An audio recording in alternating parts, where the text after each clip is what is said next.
Ndugu zangu, imani ya Bwana wetu Yesu Kristo, Bwana wa utukufu, msiwe nayo kwa kupendelea watu.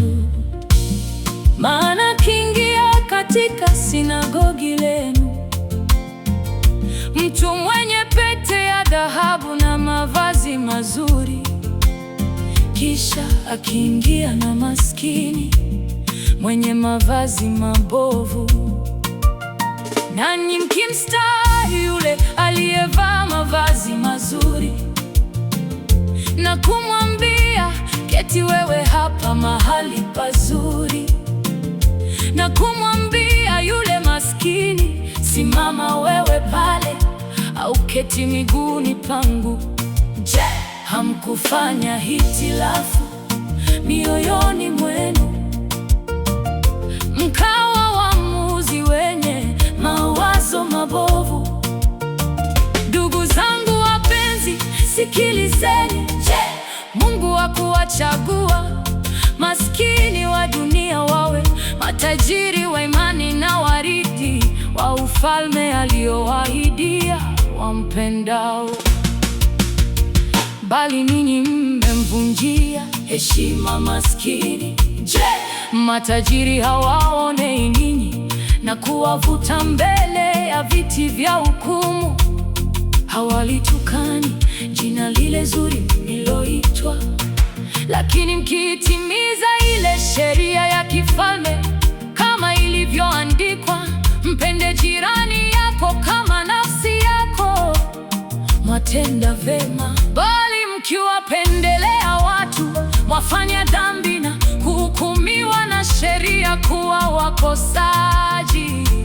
Maana mtu awe yeyote atakayeishika sheria yote, ila akajikwaa katika neno moja, amekosa juu ya yote. Kwa maana yeye aliyesema usizini, pia alisema usiwe. Basi ijapokuwa hukuzini, lakini umeua, umekuwa mvunja sheria. Semeni ninyi na kutenda kama watu watakaohukumiwa kwa sheria ya uhuru.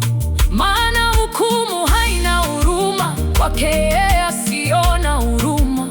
Huruma hujitukuza juu ya hukumu. Ndugu zangu, yafaa nini mtu akisema ya kwamba nayo imani, lakini hana matendo? Je, ile imani yaweza kumwokoa? Ikiwa ndugu mwanamume au ndugu mwanamke yu uchi na kupungukiwa na riziki, na mtu wa kwenu akawaambia, enendeni zenu kwa amani, mkaote moto na kushiba, lakini asiwape mahitaji ya mwili, yafaa nini? Vivyo hivyo na imani isipokuwa ina matendo, imekufa nafsini mwake. Lakini mtu atasema, wewe unayo imani, nami ninayo matendo, nionyeshe imani yako pasipo matendo, nami nitakuonyesha imani yangu kwa njia ya matendo yangu. Wewe uamini ya kuwa Mungu ni mmoja, watenda vema mashetani nao waamini na kutetemeka. Lakini wataka kujua, wewe mwanadamu usiye kitu, kwamba imani pasipo matendo haizai. Baba yetu Ibrahimu hakuhesabiwa kuwa ana haki kwa matendo, hapo alipomtoa Isaka mwanawe juu ya madhabahu.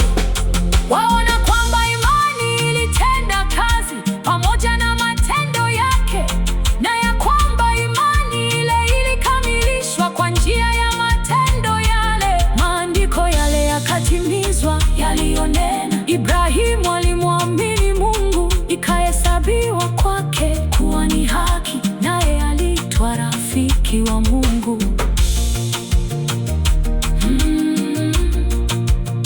Waona kwamba mwanadamu huhesabiwa kuwa ana haki kwa matendo yake, si kwa imani peke yake. Vivyo hivyo na Rahabu yule kahaba, naye hakuhesabiwa kuwa ana haki kwa matendo, hapo alipowakaribisha wajumbe akawatoa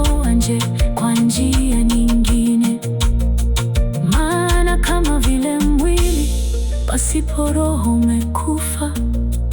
Vivyo hivyo na imani pasipo matendo